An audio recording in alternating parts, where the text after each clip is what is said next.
Hello, this is Melvin Kenny, and I'm your host for Let's Get to the Core. In this episode, our guest is Don White, who is the president and the director of the Athletic Development Program at CoreXcellence. Don White is going to share with us some training and coaching principles that he has learned throughout his 30 years of experience helping a broad range of clients: pregnant women, post-rehab patients, high school, professional athletes, you name it. If you're an upcoming coach who wants to build a good foundation in your career development, he's the guy to listen to. Expect two episodes. One right now that's going to talk about the art of coaching, how to do the job well, and the second one is how to build a good business and how to manage it, which is the most important one. So let's get to the core. Don White. What's up, Mel? I'm doing good. How about you? I'm doing very good. Saturday afternoon, gym is quiet. You know? Feels good. Well, with a long summer, it was really, it was busy. Very busy. We think the summer's over, but it doesn't seem it's over because a lot of our summer athletes are still here. So they're still there.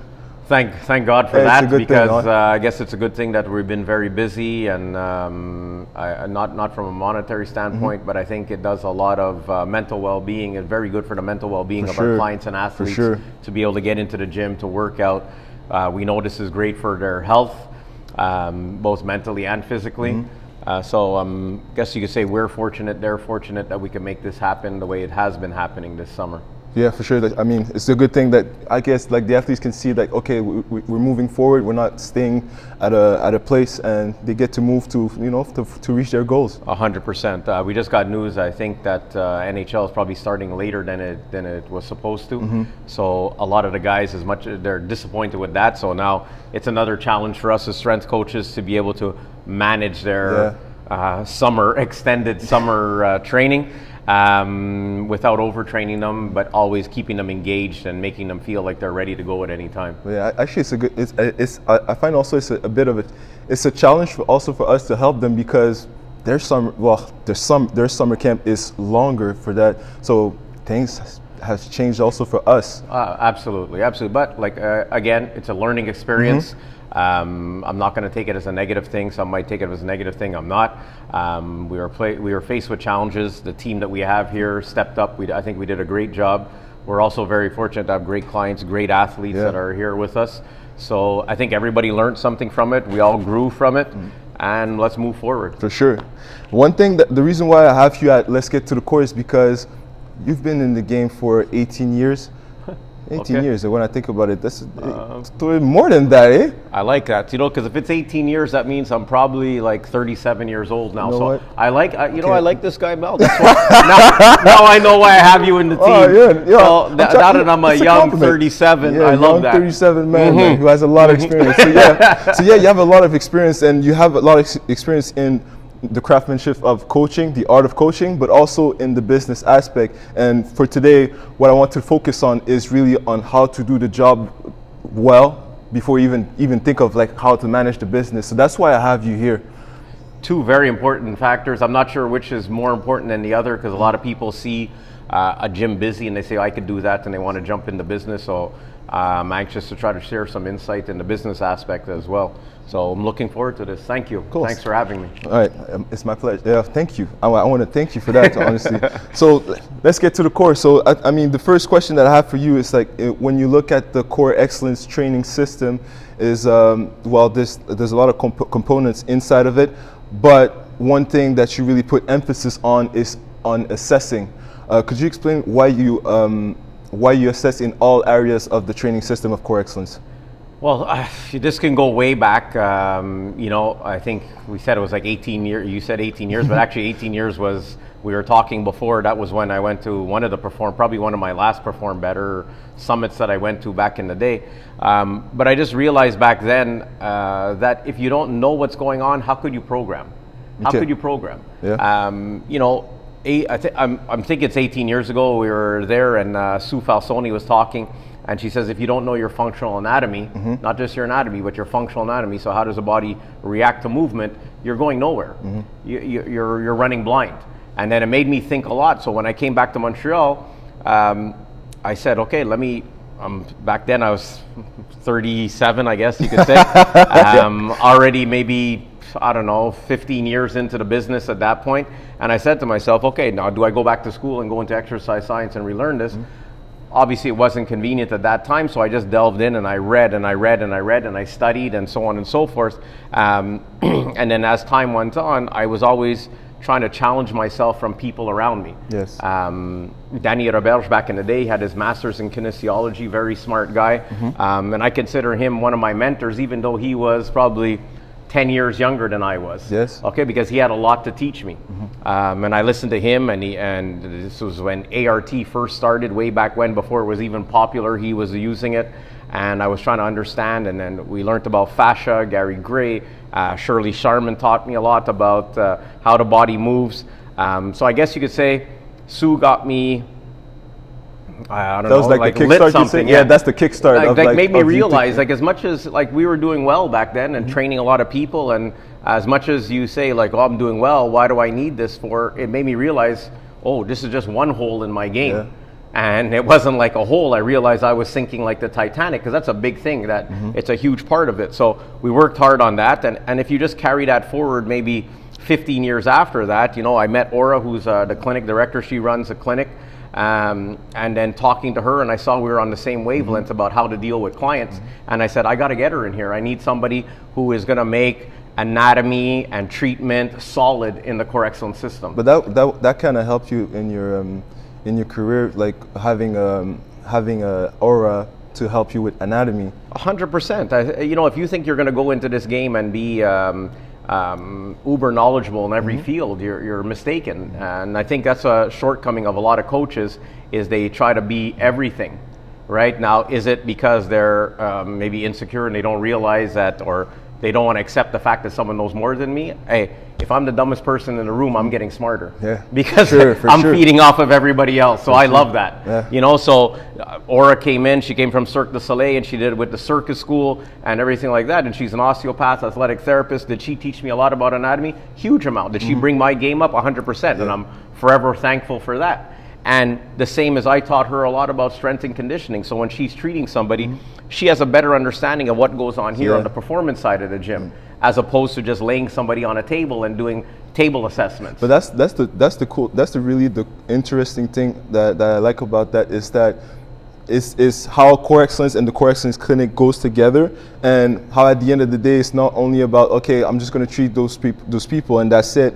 I'm going to treat those people so that afterwards they can move better afterwards, you know. It's not all about moving exactly. Better. You know, thank you again for saying 18 years, but it's probably more like 30 years, and I realize that it's all about moving better, and whatever you are doing, can you do it for a long time? Yeah. That's the most important thing, because you get anybody who has trained seriously and then they get injured or hurt and they can't do something, not a good time, not a good place for them. At all. So yes, it's all about movement, moving better. Aura's here in the clinic, running the clinic, and then she knows about therapy. She has tons of experience in therapy, so she built what I think is a fantastic clinic team.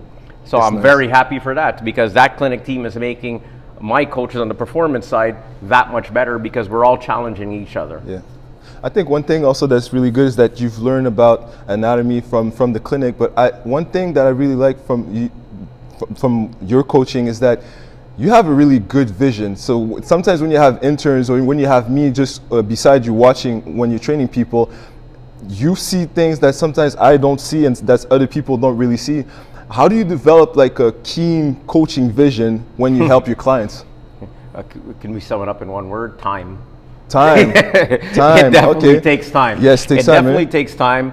I think the best advice you can give to anybody coming up in this industry, because it's an industry, it's not just a job now, it's a profession. We're in the health industry. I think you find 1, 2, 3 good mentors. Don't just watch what they do. Learn about what they're doing. Try to understand what they're seeing. I think that's huge. Like, I mean, I'm never shy to say that I take Like I said, Danny Roberge taught me stuff with anatomy in my infancy sort of thing. Mike Boyle taught me a lot about coaching. Forever grateful for Mike. Mike keeps it simple, doesn't try to impress anybody, keeps it simple, gets the job done. Mark Verstegen taught me a lot. Exos, athletes performance beforehand, taught me a lot about systems and putting it all together. Good coaching language. The people that were under him, Nick Winkleman, Brett Bartholomew, they talk a lot about how you coach, the verbiage that you use, getting buy-in. I think that's huge that's as well. a big thing. Being like relatable, as you always say. Sure. Paul Check taught me not even about training. He got me interested into the nutrition side of it, and what goes on with our metabolism and so on and so forth. Lately in the last, I guess, 4 or 5 years, my biggest emphasis is learning more about the metabolism, because I know we can lift weights all we want, but if inside things aren't working properly, it's going to break down eventually. You're not going to go far. So, myself, I have Kayla Di Gaetano that works with us. As you know, we focus a lot on metabolism and optimal nutrition and so on and so forth. So I think that's huge. A continuous, I guess you could say, part of what we do, what we're learning on is self-development. How can we communicate better? How can we get the buy-in better? A lot of times we're so impressed by what we say. We use big words, and then next thing you know, you look over and all you see is a blank look on your client. So we don't have to impress them. We have to coach them. We have to make them better. Being able to transfer what we know in a simple way so that you're able to reach them. Sure, we don't have to be scientists. We have to be great coaches. So what are we saying? Are they reacting to what we're saying? Are we making them better, or are we just impressing them by what we say? So I think that's huge too. Sorry, I'm going to apologize because I'm very passionate about all this stuff. So I tend to go off. But that's good. I want you to show the stuff, because look, at this time, for upcoming coaches, I think they need to know about that, and with where it's going, like with COVID, some gyms are closing, which sucks, because some people are not able to help clients. I think it's a good time for you to share all this stuff, because some people do need that type of information. Listen, God willing, COVID's going to be over at some point in time. Hopefully we can move on from that. The industry changed, or maybe the industry hasn't changed, but it's adapted to these times now. I know we do a lot of online training. We were doing a little bit before. We're doing a lot now. It was our busiest summer ever here at the gym. In the training facility itself, it was the busiest summer with online training. The online nutrition coaching is taking off, because people realize that at the end of the day, you have to take care of your health much better, because that's going to be your first defense for no matter what comes out there, whether it's COVID, the flu, a cold, anything that's coming. So I think that people are starting to realize that it's not just about waiting for a vaccine in the interim. How about we take care of ourselves as best as possible? That's the first thing that you have to do. We have adapted. What will it be in 6 months? We don't know. No. Okay, we're in the here and now. We're preparing for the future. I'm excited about the future of CoreXcellence, because we have a lot of plans. Yeah, for sure. That's going to be fun. We just had our first in the summer. We don't have our staff meeting, so we had our first staff meeting on Friday. One thing, because you said there's a lot of things that's going on, and you're able to manage that, but some people, like, you have a lot of knowledge, you have a lot of patience for you to learn about all the stuff. One thing, because you said you have a lot of mentors, how do you manage like that self-education in all those areas, like nutrition, as you said, communication, chronic illness, because you're talking about metabolic. How do you manage all those type of education? Well, I think this is the problem. A lot of people look, whether it's Instagram or so on and so forth, and they say like, oh, this coach, this person, knows all this. It didn't come overnight. It's time, right? Like I said, way back when Sue Falsoni lit that fire under my backside, it was like my focus was on getting better at anatomy. Right? That was a thing. Great Cook came along with FMS, and it's like, oh, well, wait a minute now. We need to assess better. Right? And then once we learn more about assessing, then we're saying like, oh man, there's holes in our programming game, because we're just assuming that we know what's wrong with the athletes and prescribing something, right? So, it's like a doctor not doing any tests and just assuming and writing you a prescription. So it was flawed, all right? So the more we learned about assessments, it made us program better. Then, I don't know, maybe 10 years ago, we were, Kevin Neal was hosting a postural restoration institute course, and I remember myself and one of the other coaches, what is this? Let's go check it out. 13-hour drive down there. We went down there, we were blown away, and all the way on the drive back is, okay, how do we implement this into the CoreXcellence system? Okay. And then gradually implemented that, and 1, 2, 3, 4, 5, 6 courses later, it is an integral part of our system. Okay, so basically you start with a system, build like a strong foundation for that system, and then from there, it's kind of like this system has like chapters of like, okay, in this chapter we have to work on this. Okay, we've built a strong area for this chapter. Oh well, and in this chapter, well, we have to work on that. So it's like in your education, you would say like there was kind of like chapters of different things that you have to work on, basically. Well, I think it's an evolution, right? Yeah. Are we building cars the same way we did 30, 40 years ago? No. Right? Because things have come out. Now, here's a challenge in our industry. There's a ton of trends that come out all the time. Yes. So how do you manage all that, right? So that's why I think it's important. When we first started out, if I say like I've been personally training people for maybe, let's say 30 years. When we started out with the athletes 10, 12 years ago, I'm going to be the first one to say I copied exactly like what Coach Mike Boyle did. So that's the cool thing, because I was going to ask you like, how do you, because you started as a general population, there's some stuff that let's say in your programming you have some athletic components that you give to your clients, but I was going to ask you about that, like how do you build from the ground up by using somebody who was successful? If I said you need mentors in this business, you absolutely need mentors. 100%. Mike Boyle had, Coach Boyle, Mike, had a solid foundation in training hockey athletes. So why would I say that I know better than him or I'm going to do different than him? No, I'm going to do exactly the same thing he did. Yeah. It's successful, it works, he's building great athletes. Let me do exactly what it is. Now, do we have the same facilities? No. No, okay. Sorry, Mike, not as successful as you are. It's a big gym there. It's nice. It's really beautiful. It's a beautiful gym. 15,000 square feet. So I tried to do the exact same thing he was doing, and I think we did a pretty good job in year one, right? We had 4 athletes in year one. You know, 4. Yeah. Right. So, like, I mean, our lab here was limited to 4 athletes. So now you finish the summer and you say, oh, that was great. I learned a lot from it because you're watching to see how those athletes react to this programming. Yeah. Right? The biggest challenge back then, as it probably still is now, is getting them to get off the ice a bit. That's a big challenge. At the initial part of at the beginning of the summer, just so that we can try to fix some of those movement impairments. Okay, that's important. Our movement challenges. So I copied exactly what Mike did. The year after, it was pretty close, and then I made a couple of changes because I wanted to see how the athletes would react to those changes. Okay. Now, maybe now, 10, 12 years later, I'm sure there's a lot of crossover, a lot of similarities, but I'm sure we do things a little, maybe 50%, I don't know. I haven't seen what Mike's doing these days, right? But let's say they'll probably see, the thing is that if you look at all the strength coaches, the great strength coaches that are doing well, even though there's some different stuff, you'll see there's a lot of similarities when it comes to their system. Nothing's really, how can I say, nothing's really changed, and no one has come out in the last 20 years with something where somebody's like, oh my God, that's a crazy new exercise, that's a great, no, I remember when I was playing football at 19, like, I mean, there's a lot of similarity, and if you say I'm 37, I take it, but when I was 19, there's a lot of similarities to what the guys are doing now, right? But now we maybe it's a little bit different, small tweaks, right? And we're adding different things. Like, look, we used to use FMS, and I think FMS is a great tool in a larger setting. Our groups are like 4 athletes at a time per coach, 4 or 5 athletes. When postural restoration came around, I got a ton of that.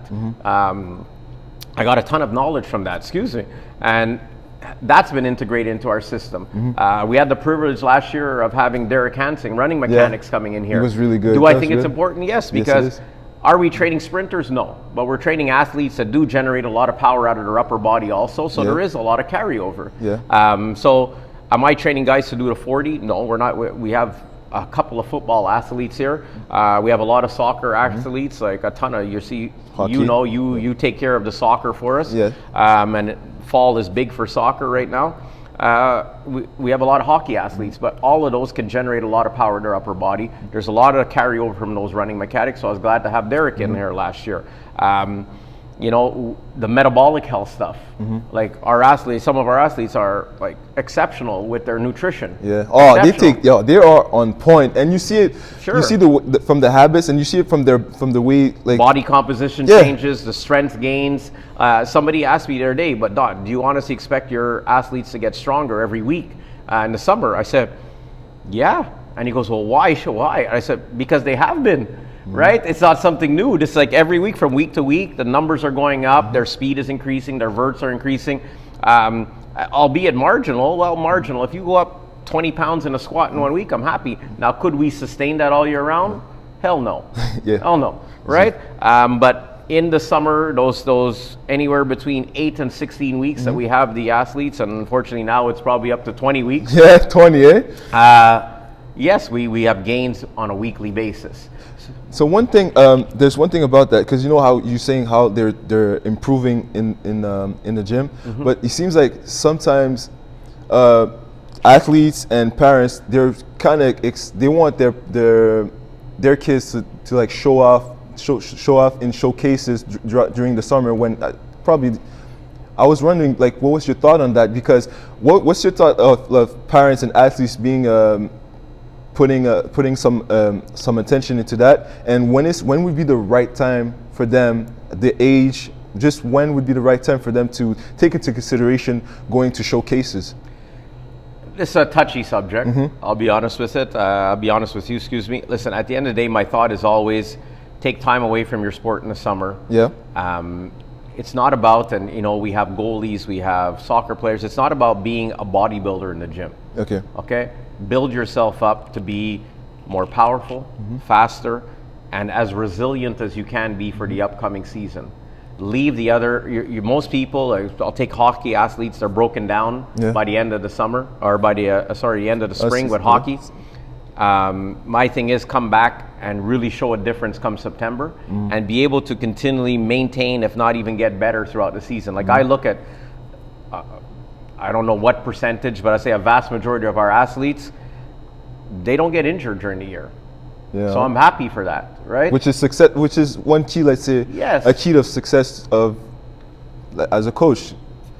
I'm going to say our programming. I think overall between the clinic team, the performance team, what we do for nutrition, teaching them great habits that they can take with them when they leave and go to their respective teams.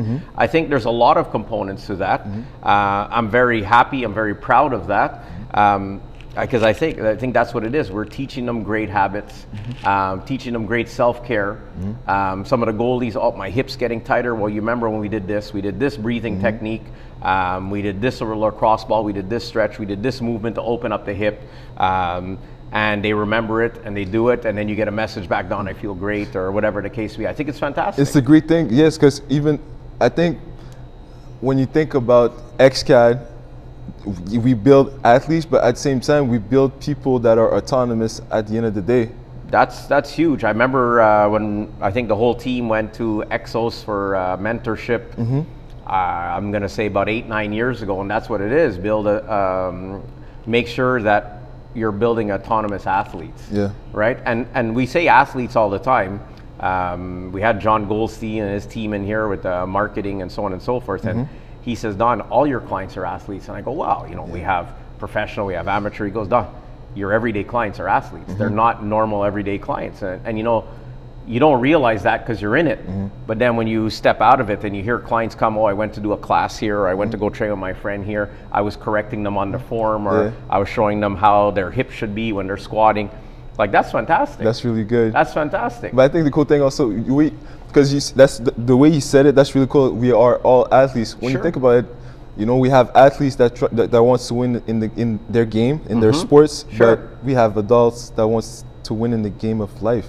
Game of life, survive in the game of life. Sometimes there's more difficult hurdles in the game of life than there are in a specific sport. True. And you don't realize that until you sometimes succumb to it and sometimes pass over it. So I had some of the female everyday athletes that trained a couple of years with our XCAT, our athletic development athletes, and mothers of 4, mothers of 5, mothers of 3. And the athletes are like, wow, I want to be just like you eventually. Really and I think that's really cool because it's a different type of mentorship. I think one thing also is like the way you said for your athletes, you want to make sure like when they come here after their season, they're kind of like breaking down. You'd say their bodies have taken a toll. They've taken their body has taken a toll, like you said. When it comes so that you set a goal for them, so that you bring them into a better, so they are prepared for their sports. But when it comes to general population, I know you're a person who's really goal oriented. How do you set goals when it comes to your everyday athletes? Well, it's funny because we go away at Christmas. I don't know, this year's probably going to be everything about 2020 is a little bit different. Yeah. Right? But usually we go away from Christmas. We're beat down a bit. Some of our clients go away. Southern destinations, they come back in January. And the first time I wait a week or two when they're back, and then we do a little breakdown at the beginning of every session, like for a week or something like that. And I'll challenge them. I'll say, guys, I just want to make sure we're on the same wavelength. Okay. What's your goals for the next 3, 6, 12 months?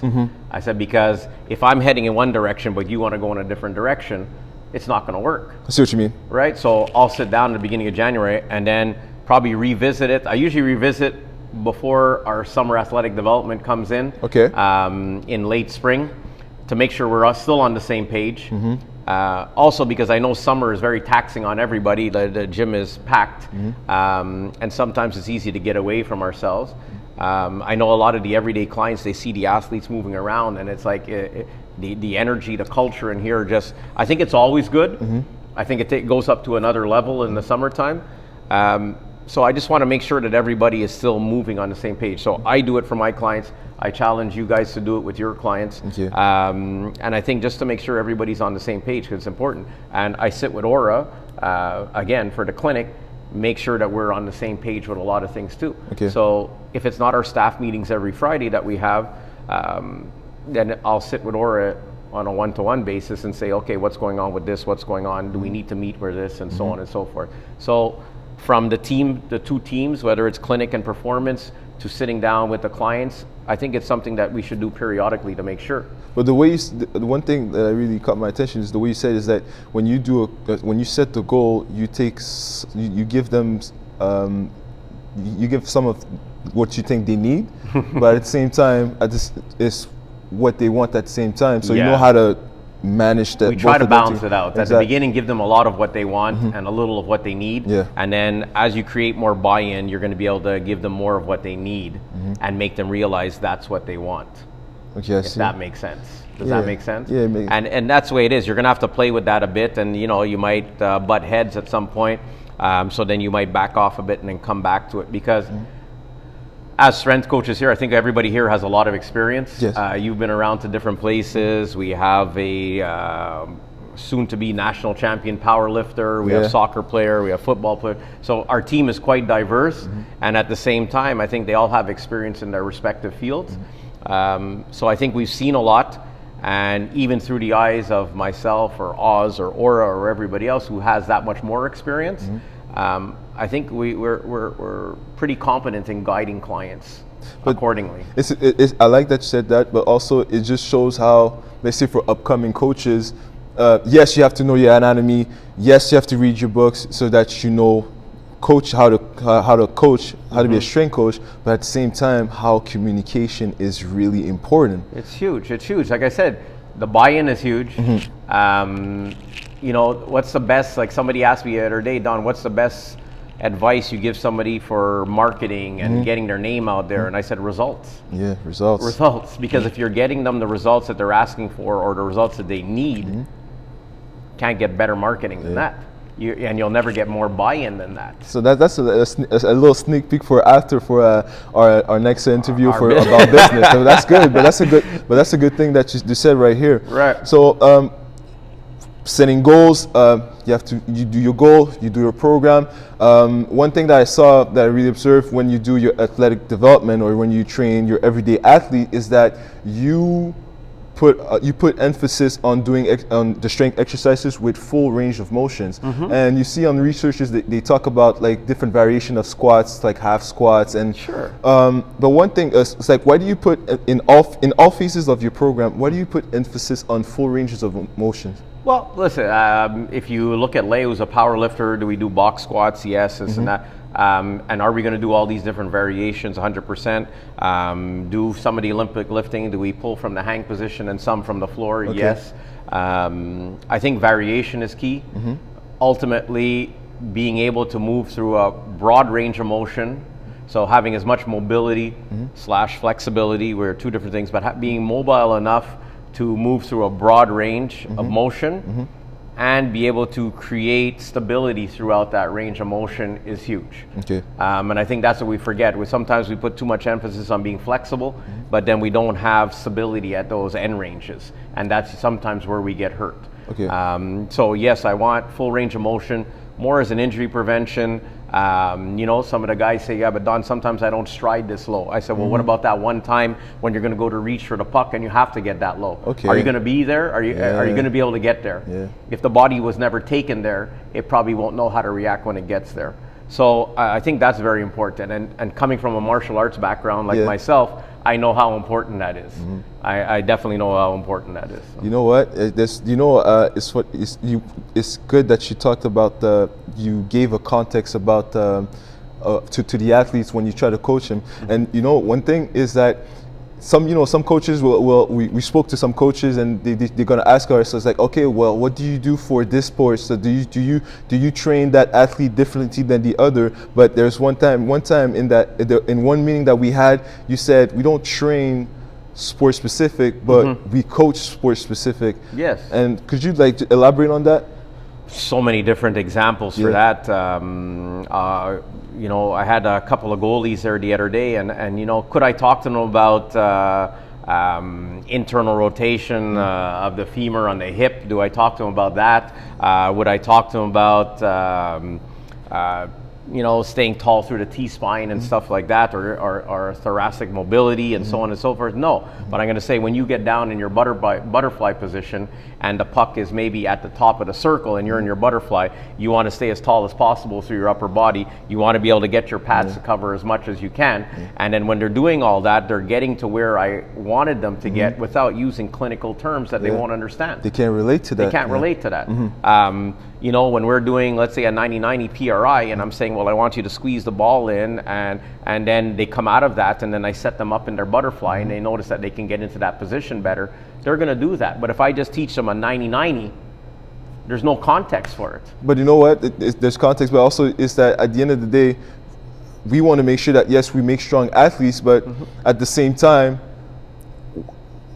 they transfer, however they were lifting the deadlift, they're going to do the same thing when they're going to go in the court or on ice. Sure. One of our hockey guys, he won, I think, 2 years in a row, fastest skater in the American Hockey League. And I remember the first time he won it, and he messaged me, he goes, Don, that was from the trap bar deadlift, you know? So, I think it's in phase 3, we're doing banded trap bar for 8 reps, and it's not full extension, it's almost all the way up, and we're pumping it up. And I still remember that, I think it was 2 summers ago when he started going, he was going slow. I go, come on, pop, go, pop, extend, get up ice. And then every time he was doing it, he was remembering that get up ice. And then he actually messaged me after he won the competition. He says, Don, it's because of those banded trap bar deadlifts. He goes, I got up ice. Right? So he's not thinking of trap bar deadlift per se, but the context that it was used in made him remember to get that boom, boom, boom, that pump coming out of his legs. And it worked. It's nice. It worked. So we're not teaching squats, we're not teaching deadlifts, we're teaching movement. And I think that's what we have to get away from, because often you hear, oh, well, athletes are not made in the gym. No, but patterns might be grooved in the gym and then reinforced sometimes with weight. Or if we're Olympic lifting, we're going to teach that snappy hip. I remember we were doing some bounds with sprint last year, and I was teaching the guys, okay, so I want you to bound over to your right leg, sit into that right hip, and then pop out of it there. So some of them were just landing on joints and then going, and it was slow. And then one guy actually sit and he popped out of it, and as he was sprinting away, I heard him go, whoa! Yeah, he felt the difference, because he felt the power. And it's funny because we do a lot of the sprint work right before we come and do Olympic lifting. So we were doing some of that sprint work, and then when we came to the Olympic lifting, they were all PRing on their Olympic lifting. Because they understood the pop in their hip. And then the runs were getting faster in the weeks that followed that. So there is carryover. And I'm not saying because you Olympic lift more, you're going to run faster. I said, but if you understand that snappiness and that quick extension, maybe you will run faster. But also, it reminds me of also how solid, if you build a system, how solid it is, because, and how you say it carries over. Because if you see something, it goes back to like when you're saying how you assess in all the areas. How, let's say you do something when you go for bounding, and let's say you go for your Olympic lifting. It transfers, like if whatever a lot of it transfers. Whatever That's why you I say don't coach exercise, coach movement. But whatever you do in this area of the system, it's the same. You should be able to do it in that part of the system. It could be coming, like I said, from martial arts. Like, I mean, there's repetition is huge in martial arts, right? That's why you repeat the same thing over and over, so it becomes second nature when it's time to hit, defend, strike, whatever the case may be. So, you know, everybody says, why do we all do all those katas when you're in karate and this and that? And then you only realize the importance of it when somebody goes to hit you, and it just came out second nature. So I think that's what it is. So coach movements, don't coach exercise. Like I tell you guys, build programs, don't build workouts. It's the same thing. So one thing, we're talking about training sport specific, but we coach sport specific. One thing that I know from you is that, yes, you're going to go watch some practices or games to support your athlete, but you support in a way that you go watch the way they move.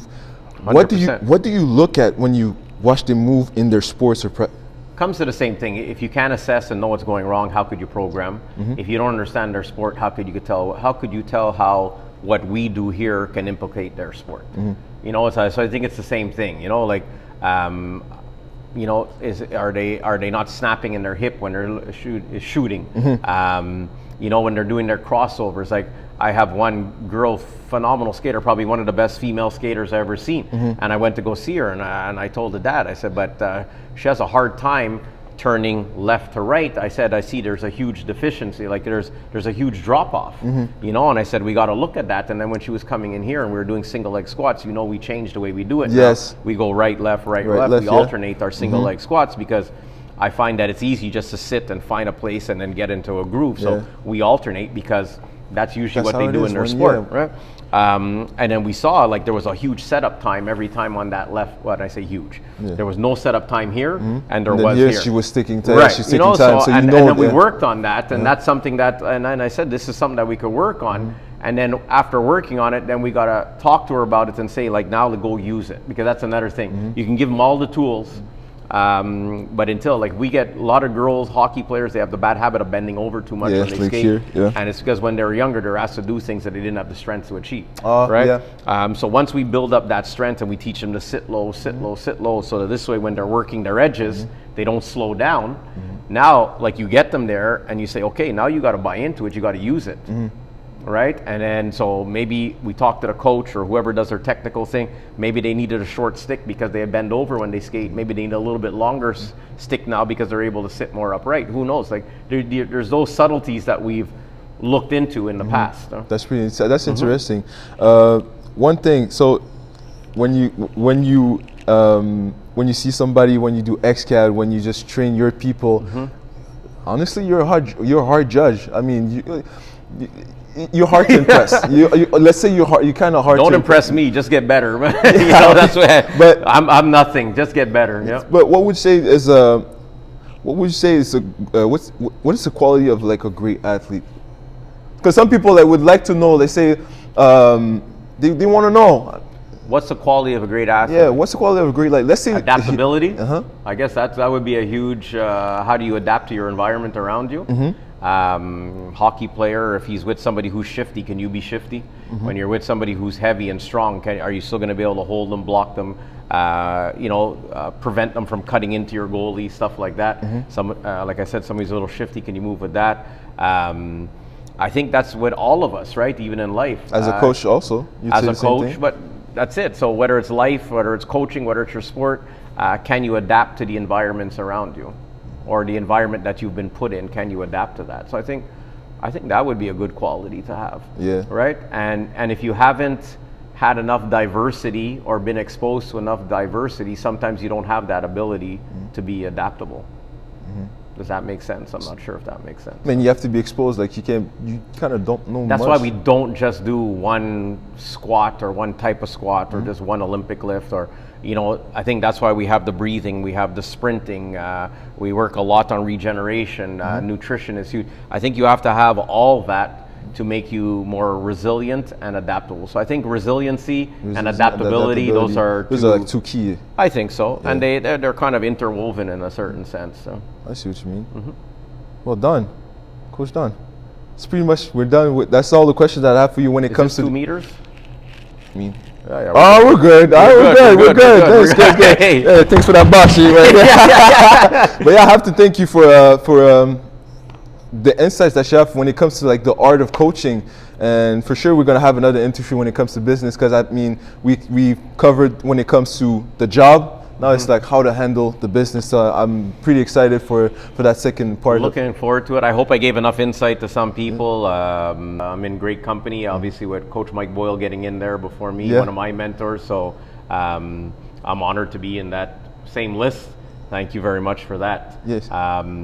Hopefully we get once COVID starts letting up and we have the ability, maybe we can get interns back in here, because we didn't have that opportunity. For sure. So I feel bad, because it's not that I didn't have people here helping me, but I think it was a missed opportunity that we had to educate upcoming coaches. And the way I feel about that.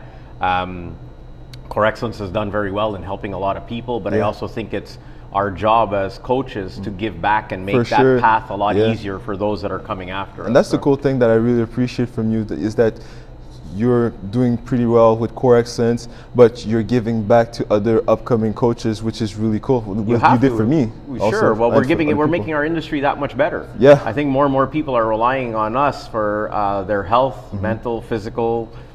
I'll even go as far as saying emotional. So I think we have to do better by our industry. We have to do better. But for upcoming coaches who are open for internships, I think you should take into consideration of coming to CoreXcellence for an internship, because it's not only about reading books, but it's also about being in the gym and being with people that need help and how to interact with them. And I think it helped me a lot, and it helped like Kayla, Leah. So yeah, you should consider it.